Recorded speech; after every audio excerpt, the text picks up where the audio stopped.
This is the day we met. Absolutely connected. If I took my hand and put a knife through it right now, you know, you would feel it some way. Emotionally, you would feel it.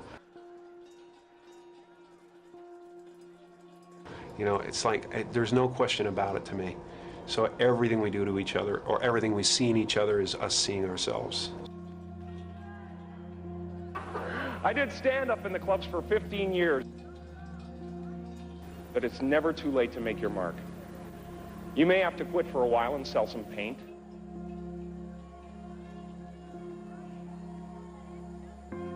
But you don't have to give up your dream. For me, it was so much fun to me to sit in my room and make faces and talk to myself in different voices.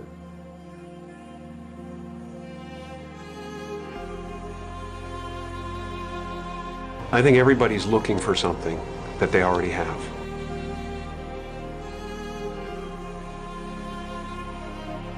I mean, I got a lot of support from my parents. That's the one thing that I always appreciated, was that they didn't tell me I was being stupid. They told me I was being funny. Mm-hmm. That was the difference. You know, when you go through a few of those experiences, you kind of develop a thick skin when it comes to being ridiculed or whatever. Why didn't you give it up? I couldn't. I mean, I don't have a trade.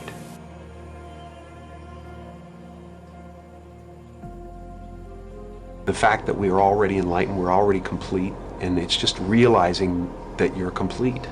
Once you realize you're complete, then this life and everything in it becomes a play of form, something to toy with and play with and make something good out of, and it really isn't to be worried about, it's to have fun with. Anything that doesn't work out, any show that I might not get, any show that I might do that doesn't turn out well and gets pulled off or something like that, I always think of as, this is the way it was supposed to be. That's the way it was supposed to happen, because there's something bigger down the road. There's something better down the road, and this is happening because I'm not ready, or, you know, and it's always happened that way. You know, at some point you have to divorce yourself from the things that other people want for you.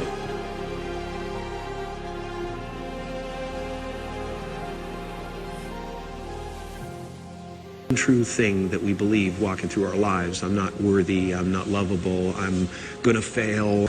Whatever your basic mistaken belief about yourself is, you form a personality around. You know, it's the grain of sand in the oyster. So I form characters that way a lot of times. I'll ask myself, what's the speck of sand? Luckily, I got fame and I got wealth so that I could scratch it off the list of things that would fulfill me.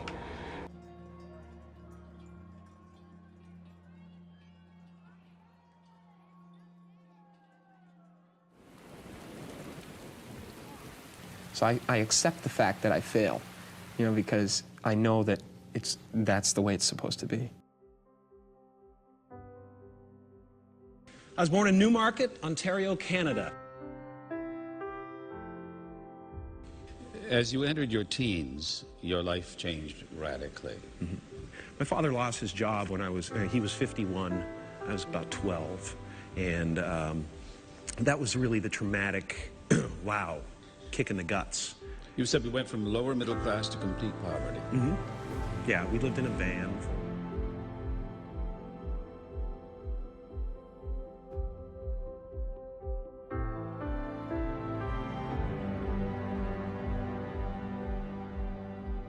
I mean, the first time I ever went to Yuck Yucks when I was 15 years old, and I went there, and I was not good. I was all right. I went down there with Dad and got up on stage, and I didn't go back for 2 years. And then my father said when I was 17, I started doing little shows here and there again, and he said, why don't you go back to Yuck Yucks? I said, no way, I don't want to go back there. And he said, you know, you should get over it. I mean, if you're gonna go into the business and you want to do it seriously, you can't have those barriers, you know. And I went back and I did great, and I became a regular and a headliner, and it built from there. And then when I went down to Los Angeles, the same thing happened.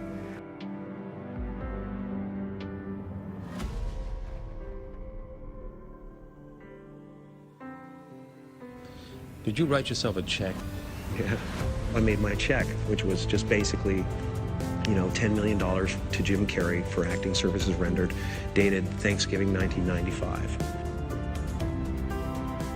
I gave myself 5 years, one of the most successful working actors, to be given the best material and the best scripts and things that people would never expect in a million years that I could do. I put the check in my father's pocket in his casket because it was his dream too, and he followed me the whole time, and it was kind of the completion of that. He saw the mask, he saw what was happening to me, and I felt like it was, you know, it was his as well, so I give it to him. I have had to risk losing popularity, risk losing people's acceptance. Again, lucky to do something that's a little bit different, you know? I don't ever want to be nailed down. And I want to tell stories. I want to tell a wide range of stories and be able to look back someday and go, wow, some of them were really original, really different, you know? And I still haven't done what I want to do, you know? You know what it is?